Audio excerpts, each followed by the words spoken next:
Thankful to have the main temple for the four crops in the center. Thankful for today, rose to the heart.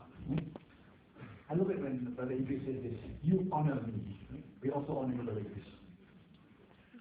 He says when Allah made the moon and the stars, He planned everything to happen. Then we said 3 books, He said 9. And the one He read to us was the tourist book of Egypt, Gift of the Nile.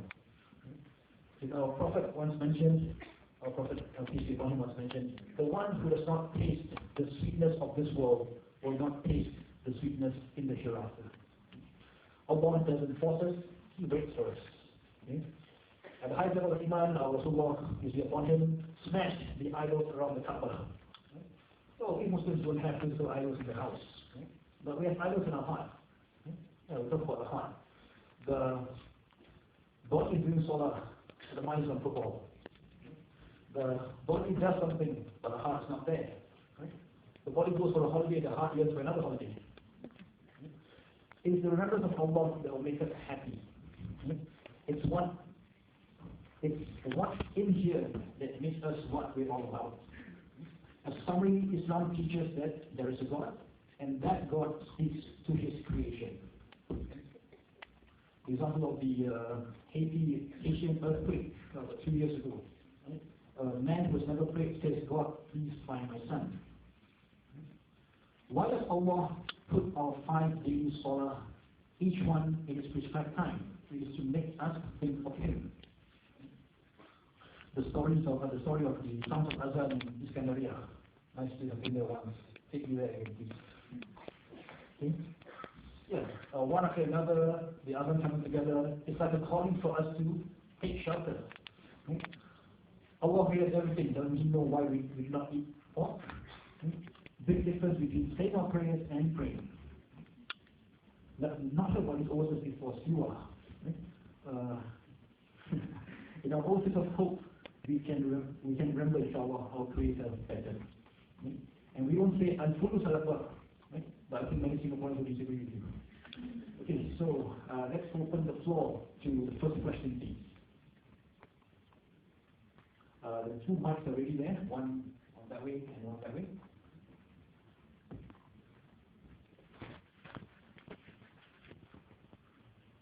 And for those who wish to write the questions, please pass them to the front. Our ushers can help you with that. Assalamu alaikum. Assalamu alaikum. You mentioned at the beginning about preparing oneself for Salah. Can you share some tips with regards to getting that khushu and preparing that state? Bismillah ar-Rahman ar-Rahim.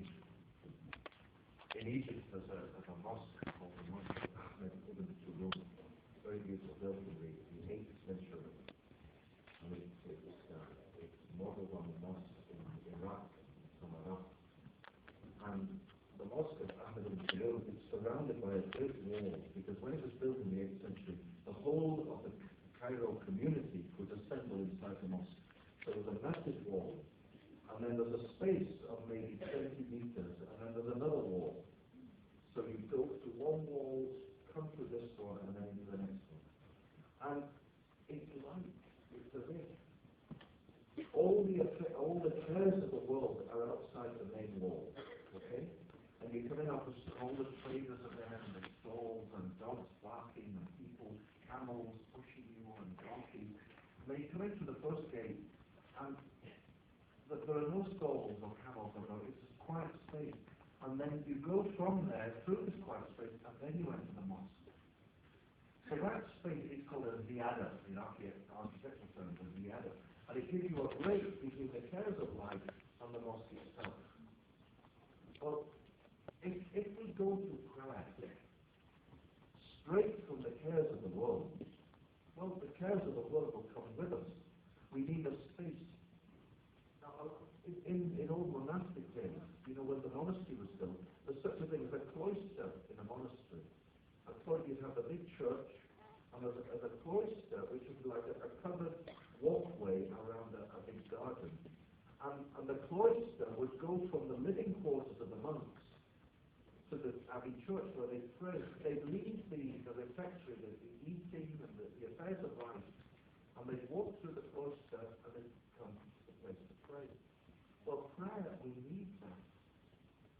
And what does Allah, you see, Allah Almighty doesn't expect anything of us that He doesn't give us the help to do. And what does He give us? He gives us a very beautiful thing. And it's called wudu. Wudu. If you went next week to meet the President of Singapore, the new President of Singapore, you'd plan what you were going to say. Your Excellency. Good morning, Your Excellency. Good morning, sir. Good morning, President. You'd rehearse how you're going to say it, wouldn't you? You decide long in advance what you'd wear. You put your best suit on. You put your pink hijab or your yellow hijab. You decide what it's going to be. You'd make such preparations to meet the President of Singapore.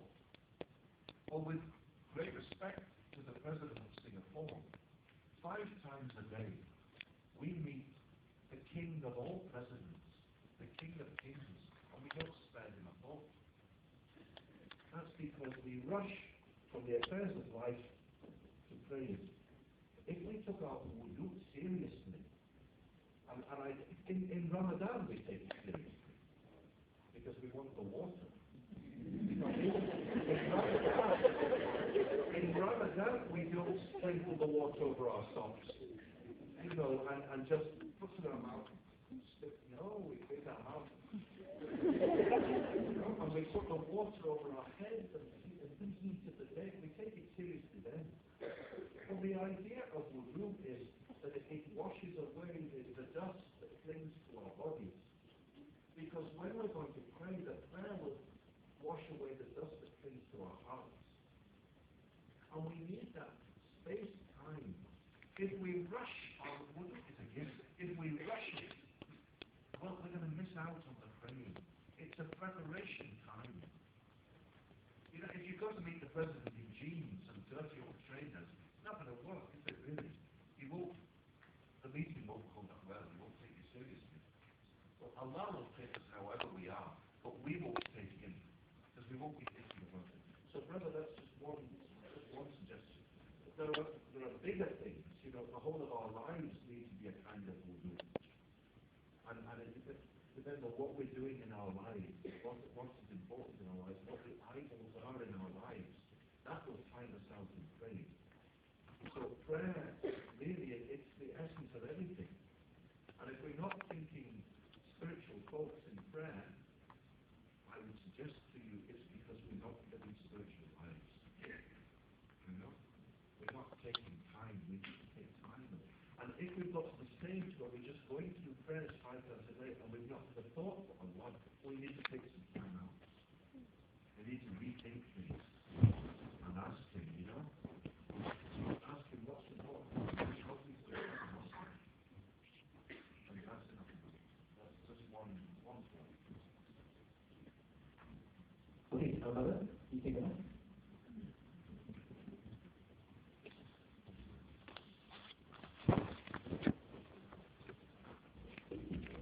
Brother Idris, that you said that you just be a Muslim for 11 years. It really amazed me that I read you used to be a priest, right? So what really brings you this? Thank you. If we had another hour, I'd stand there. It's not as easy as that. This world goes into slogans and sound bites. Allah works in our lives, and the whole of my life was about me becoming Muslim. It wasn't like a simple on the road to Damascus experience where a blinding light came and revealed the truth to me. It wasn't like that at all. So I can't give you the answer in a brief way. What I will do, though, is I'll give you a little nutshell about it, because this is important to all of our lives. I've lived in the UK for 40 years. And I've seen Muslims in the street, but I've never spoken to one. You don't talk to Muslims. Seen them across the road, but I never spoken to a Muslim. And I knew everything about Islam. I knew that Muslims blow themselves up and hit women, chop their hands off. I knew all that. No one needed to tell me anything about Islam. And then I came to Egypt after I left the priesthood.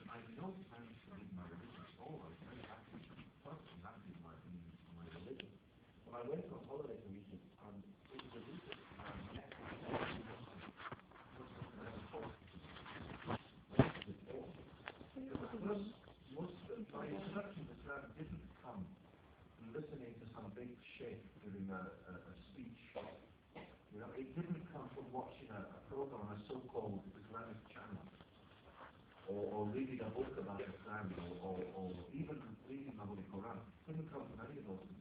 My introduction to Islam came from a little boy in the street, and he was about 14 years old, in shabby clothes, and he was cleaning shoes in the street, and he saw my white skin, and walking towards him, and he said to me, "Assalamu alaikum." That was my introduction to Islam. The first Muslim ever spoke to me. A smile came on his face, and he said to me, "Assalamu alaikum." And for the rest of the week, I'd walk past this little lad, and I learned some Egyptian words to say to him. And I'd say to him, "Brother, how are you doing?" And he'd reply to me, "Alhamdulillah, all praise to Allah." And that was my introduction to Islam. Now, I can't answer your question of the intervening period between meeting him and me embracing Islam a year or more later. Okay, a lot happened in between. But I'll use that to say something important tonight. You know, I mentioned that on Judgment Day we'll stand naked before Allah and give an account of how we lived our lives. That little boy, he doesn't know I became Muslim. Maybe he's seen me on the TV since in Egypt. You know, he's probably married with kids of his own now. But on Judgment Day, he's going to get the shock of his life. Because he will appear before Allah, and his deeds, his good deeds and his bad deeds will be read out to him from a clear book. And the angel will say that reading his good deeds, you did this, and you did this, and you did this, and you did this. And he'll think to himself, yeah, that's about it. That's all I did. That's all the good things. Only then will it begin. Because then the angel will read out all the shahadas that have been declared all over the world. Because that little boy introduced me to Islam. The angel will read out the books that have been written about Islam, because that little boy introduced me to Islam. The newspaper articles, the television programs, the talks in universities and mosques and lecture halls all over the world, because he introduced me to Islam. And Allah Almighty will say, give all the blessings to him. That's fantastic.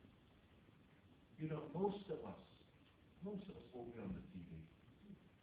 Most of us won't win a medal for jumping over something. You know, or being the first to run the longest, and so we won't get a medal for that.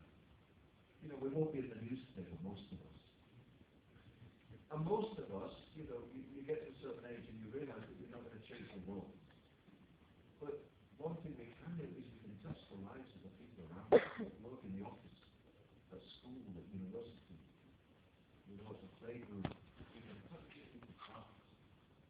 And it's the way we interact with people. The people of Singapore, they're not going to read the Quran. The only Quran they'll ever see is you.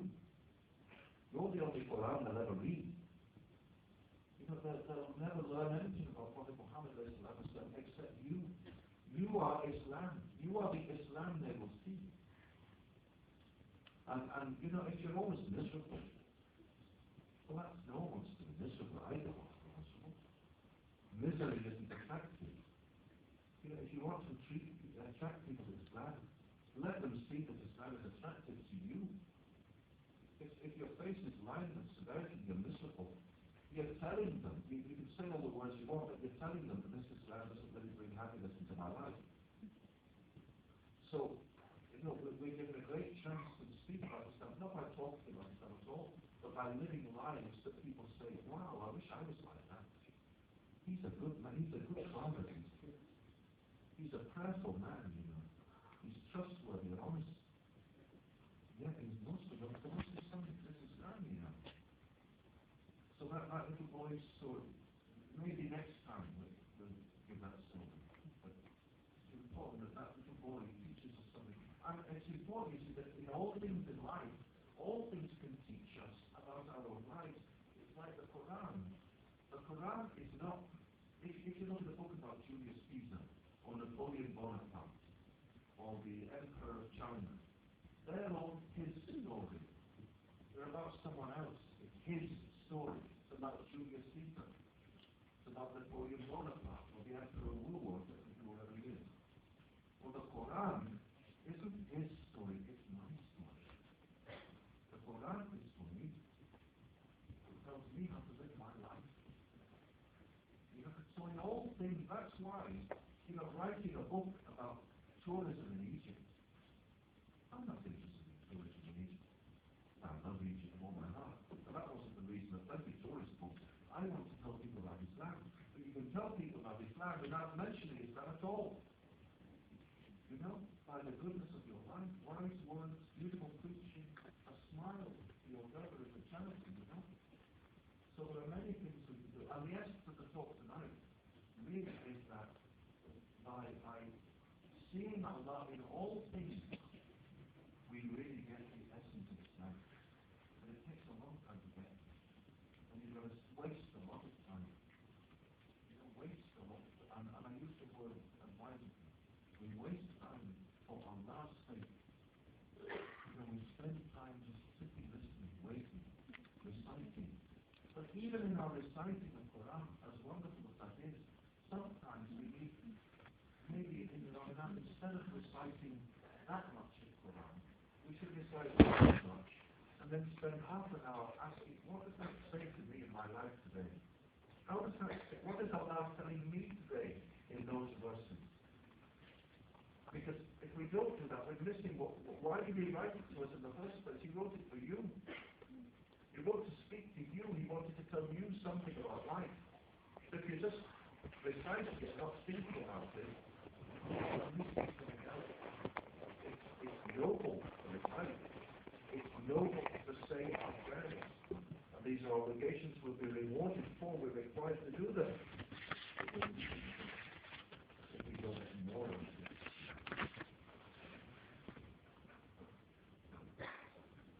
Allow me to read two written questions.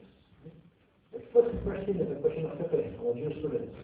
As a Muslim, can we engage in lion dance in our own homes as part of Lunar New Year and Chinese New Year celebrations?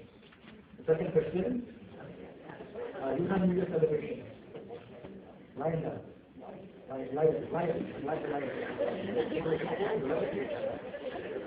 second question is a bit more serious. It's very hard to remember Allah every second of our lives. How do we remember Allah in our lives? Well, I haven't the least idea what life is.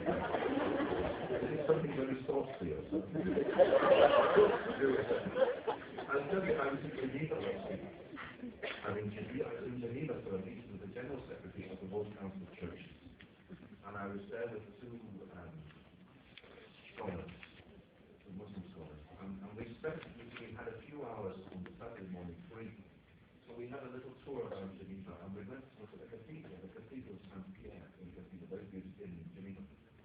And just outside there's a museum on the Protestant Reformation, and there's a cut-out character of John Calvin, an important Protestant reformer, and there's a space where you can put your head in and have yourself photographed as John Calvin.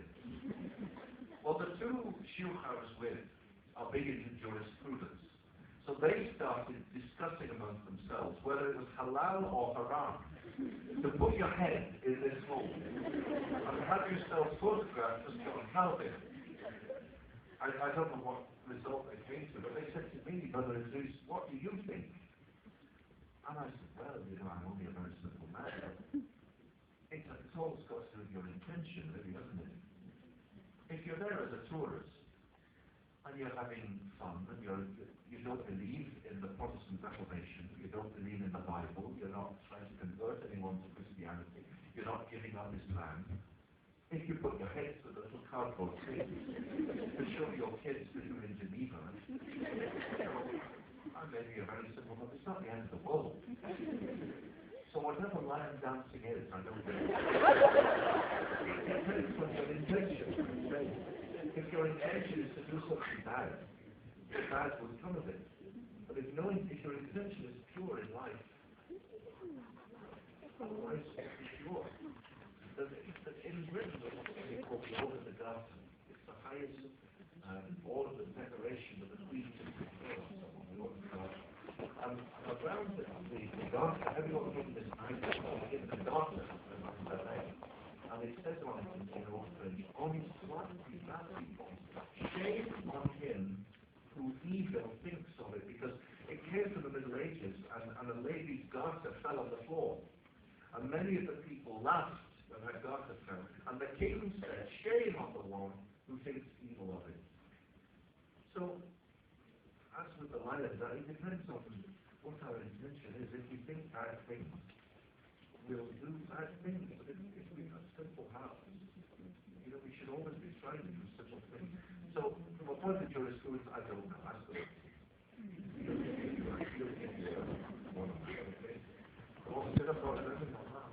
that's a little thing.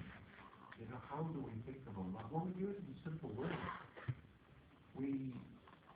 Someone once said to me, and I thought on that, for example, it's very beautiful. A sister in Paris said, "Mother Idris, you hear the birds singing in the trees, and all I hear is background talking. Now, how you get to hear the birds singing in the trees, you've got to spend time listening to them. Or it's just noise, chirp, chirp, chirp.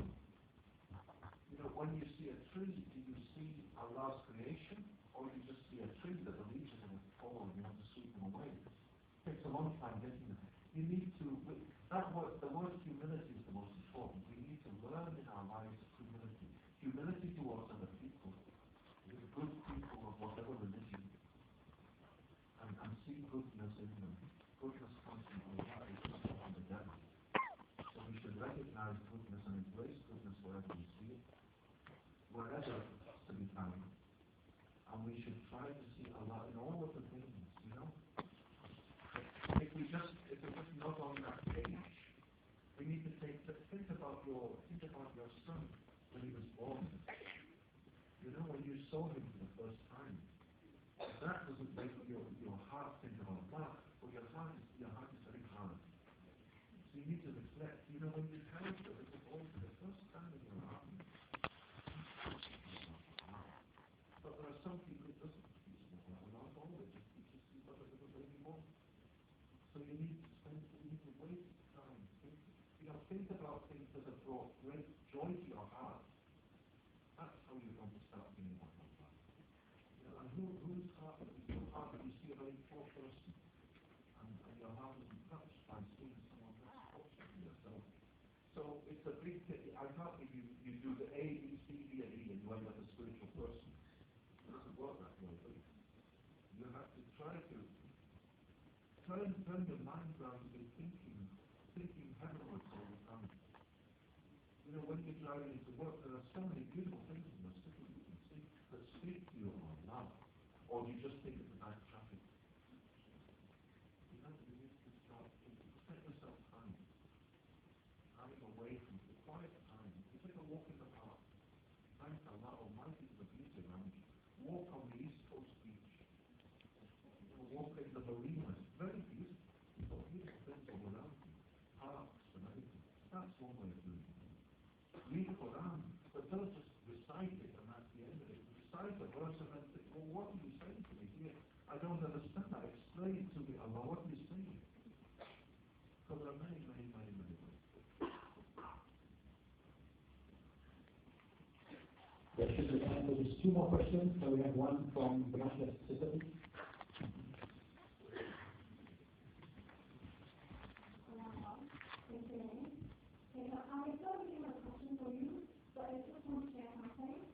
We are all very important.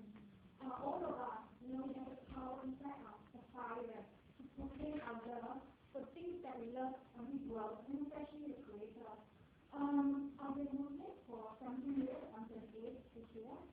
39, sorry. I want to tell you, all of us, we are very powerful people, beings, And when I was in my lowest point in life, I came across this phrase. I was a hidden treasure, I seek to be found, so I created the creation. This was, I saw this taken from having empathy. In my deepest time when no one was my age, no one was my age. So I'm telling everybody that we can be something, some really powerful creator. So it doesn't have to be, you have to have the doctor or the Roman books or your wearing makeup or you don't wear the job. You are still as important. I have to say. Thank you. Thank you. We have a question. Right? This is from. Okay. This is one. You must take now next, please. Wonderful. Yeah, I've had training with us in Cairo and Damascus, I don't know, as you know. And the sincerity and the knowledge that we have in living embarrassing as a Muslim. Now, my question is, what would you do? Who would you say a kafir only know the ultimate punishment would have? Or a Muslim who has gone astray? That's my question. Okay, so first of all, please don't ever use that horrible word rebounds. It's horrible, I hate it. Okay, I'll explain to you why before I answer your question. As Muslims, we believe that all people are born Muslim.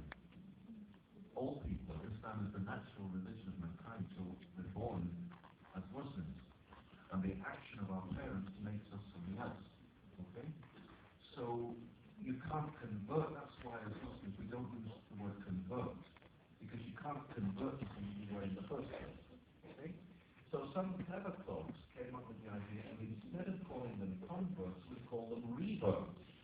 Okay? But unfortunately, whoever he wasn't a native English speaker. Because in English you revert to something bad. You revert to a life of crime. You revert to smoking.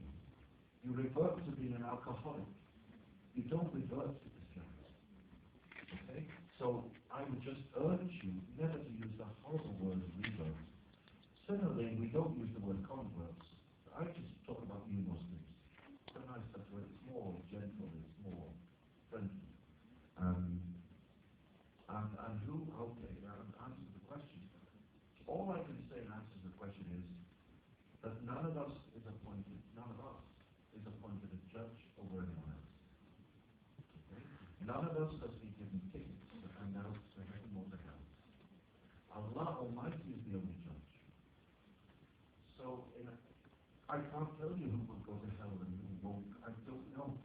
I don't know what the answer is to that question. A good Christian or a bad Muslim, I don't know what to say. All I know is that Allah Almighty has told us that Islam gives us all that we need to enter paradise. But surely that means we have to take it seriously. Because it gives us all that we need.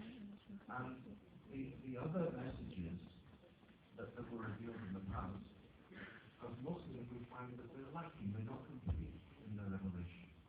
So I would say with the greatest respect, profoundest respect to my non-Muslim friends, that if they believe another message, the message itself cannot save them. It can't. It's wrong.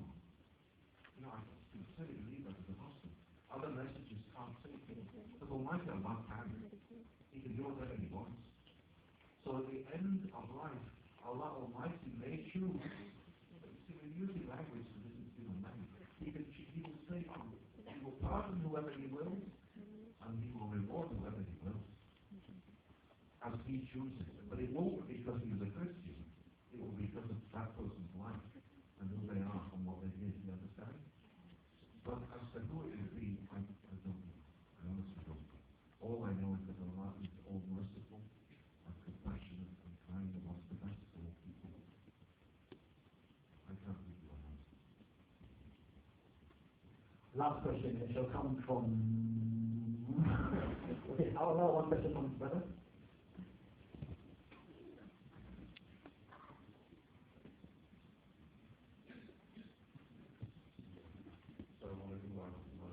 Thank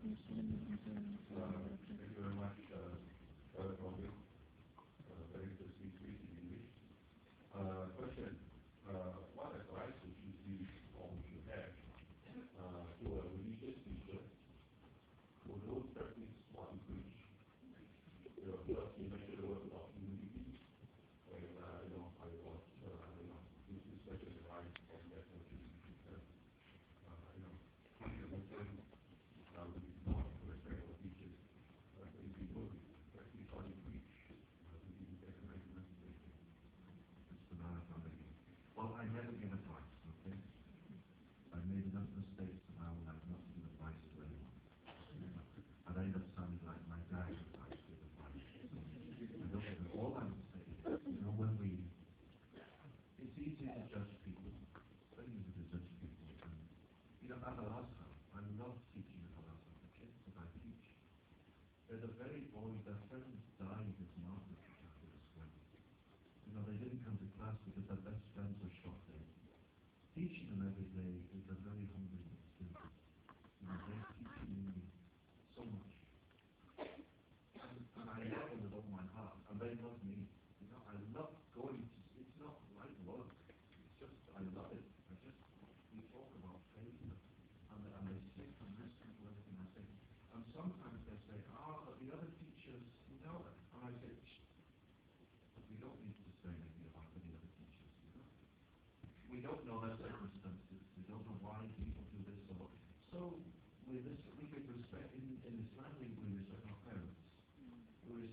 don't take advice from anyone that tells us to do something against Islam.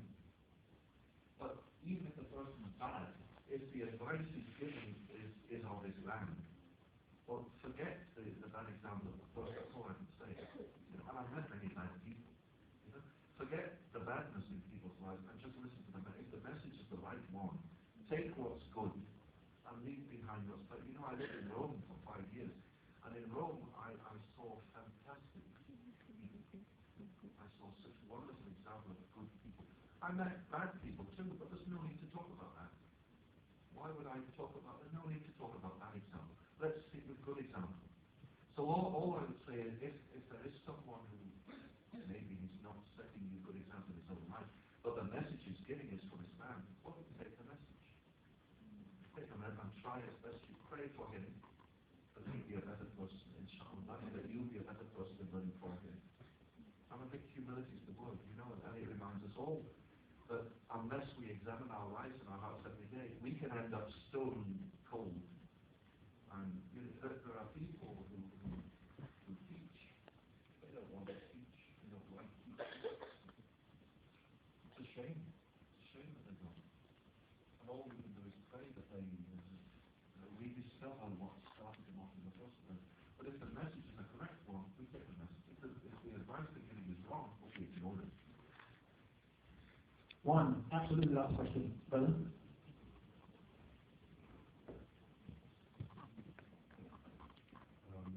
My name is Daniel. So I'm a Christian and in the process of converting. So my question is for you as a bishop, being a bishop once, have you ever been touched by God? And so, looking to this concept, does it say that Christians and Jews are wrong in their belief? You know, of course, in the last, linked to the last question, which is what the struggles that you face in the process of converting. Wow. In fact, we're having a talk on that tomorrow night. Tomorrow the talk is called The Certitude of Faith. And tomorrow is going to be talking about faith, being people of faith, and listening to the voice of God, the still small voice that speaks to us. All I can do, I can't give you a proper answer just quickly, take a talk for me to give you. But for example, the Archbishop of Wales, Dr. Barry Morgan, when I met him, he gave me a book he'd written about a Welsh Anglican priest, poet called Thomas.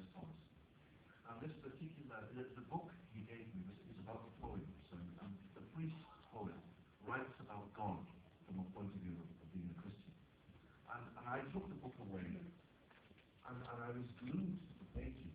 And at the end of the week, I had learned so much about me being a Muslim in reading this priest talking about God. And there's a very beautiful line in one of his poems. He says, "We have over-furnished our faith. Our churches," and I will put in brackets, our mosques, "our churches are as limousines in the procession towards heaven." You know, we can all of us, we can all feel the presence of Almighty Allah. We can all feel it. But sometimes we can miss the point at some stage, you know. And we need to be humble. Humble is the word. But of course, people who are not Muslim, of course they can experience Allah in their life. Of course they can. Of course, Allah can speak to whoever He wishes. As Muslims, we believe that the message itself isn't right. But there's something that God is. And I wouldn't be invited to Geneva by the Secretary General of the World Council of Churches and sit in his office talking about faith if I didn't believe that we share so much in common. But I could say to him, Olaf, he's a pastor of the Lutheran Church. I believe what you believe is totally wrong. Let's have lunch together. we need faith is so important. You know, to dismiss what people. Another poet, Yeats, he says, tread, talking about walking at now, tread softly because you tread upon someone's dreams. So when we're dealing with other people's faith, we've no right to belittle what they believe to start with. We're required to be their friend first. And then when they're their friend, we can say, by the way, you believe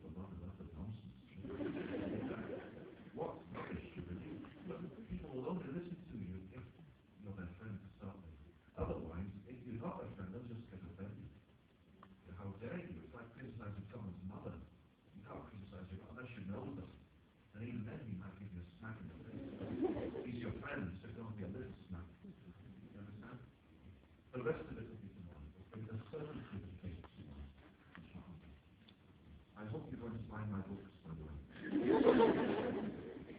The English Islamic Bookshop wants to sell my books under a special deal.